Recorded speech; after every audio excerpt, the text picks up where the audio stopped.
Ya, shalom untuk teman-teman Kristen dan khususnya para apologet Kristen dimanapun kalian berada. Kiranya Tuhan Yesus memberkati, sehat selalu, diberikan umur panjang. Amin. Saya asalnya dari Sulawesi Selatan dan di sini saya akan berbicara. Sebelum itu, saya hanya mau katakan bahwa sebenarnya ini bukan kapasitas saya untuk menjelaskan tentang apa yang lagi marak saat ini, dan juga saya minta maaf kepada teman-teman saya karena kali ini saya akan membahas sesuatu yang di luar daripada jalur saya. Ya, begitu, kira-kira begitu. Dan di sini saya tidak akan berdebat karena saya bukan siapa-siapa. Sekali lagi, melalui VT ini saya mau sampaikan dan menanggapi tentang maraknya berita-berita saat ini yang membuat suasana ini semakin tidak etis didengarkan lagi. Karena kenapa? Karena adanya satu kelompok apologet yang satu beda pendapat dengan yang lainnya. Maka dari itu saya pribadi menyampaikan bahwa alangkah baiknya jika hal-hal seperti ini dibicarakan. Jangan menimbulkan suasana yang panas di media sosial. Khususnya kita orang Kristen, harusnya kalian-kalianlah yang memberikan contoh kepada kami. Karena jujur ada begitu banyak ya perbedaan-perbedaan pendapat yang menurut saya harusnya itu disampaikan secara rukun antara forum apologet itu sendiri. Jangan diumbar di media sosial. Dan saya sangat sayangkan ada apologet Kristen yang menganggap dirinya senior, yang sangat frontal di media sosial. Saya tidak bilang saya pro ke Edis TV, tidak.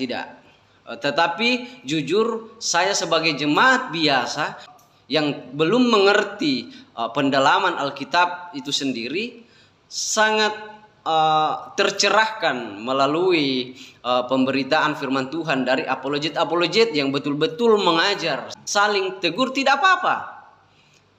Tetapi kebalikannya justru memberikan tanggapan yang bahkan menurut saya melukai kekristenan itu sendiri. Bahkan ada apologet Kristen, pendeta-pendeta itu yang mengatakan tangkap dia, keluarlah di media sosial, tangkap dia, bahkan mendukung orang-orang untuk menangkap apologet yang berbeda pendapat dengan dia.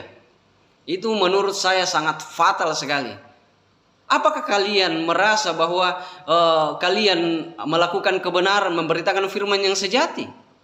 Bukankah ketika ada perbedaan harusnya kalian merangkul saudaramu? Sebagai contoh bagi kami yang awam ini. Tetapi justru pemandangan-pemandangan seperti inilah yang akan membuat kekristenan itu sangat jelek. Ya, namanya manusia, pasti ada perbedaan. Tetapi bukan berarti dengan adanya perbedaan kalian yang menganggap dirinya si paling hebat, yang paling kuat, yang paling senior, menyuarakan untuk menangkap saudaramu. Aduh, cacat logika bagi saya. Itu merupakan satu kesombongan dan keegoisan, kesirikan yang ada di kepala-kepala para apologet dan pendeta yang ingin menangkap yang saudaranya yang berbeda pendapat dengan dia. Sekali lagi, saya bukan siapa-siapa, saya bukan anak STT, saya bukan apologet, saya jemaat biasa. Tetapi dengan adanya berita di media sosial, melihat ini semua sungguh sangat miris. Makanya saya berpendapat, waduh, bagaimana mau jadi contoh kalau begini?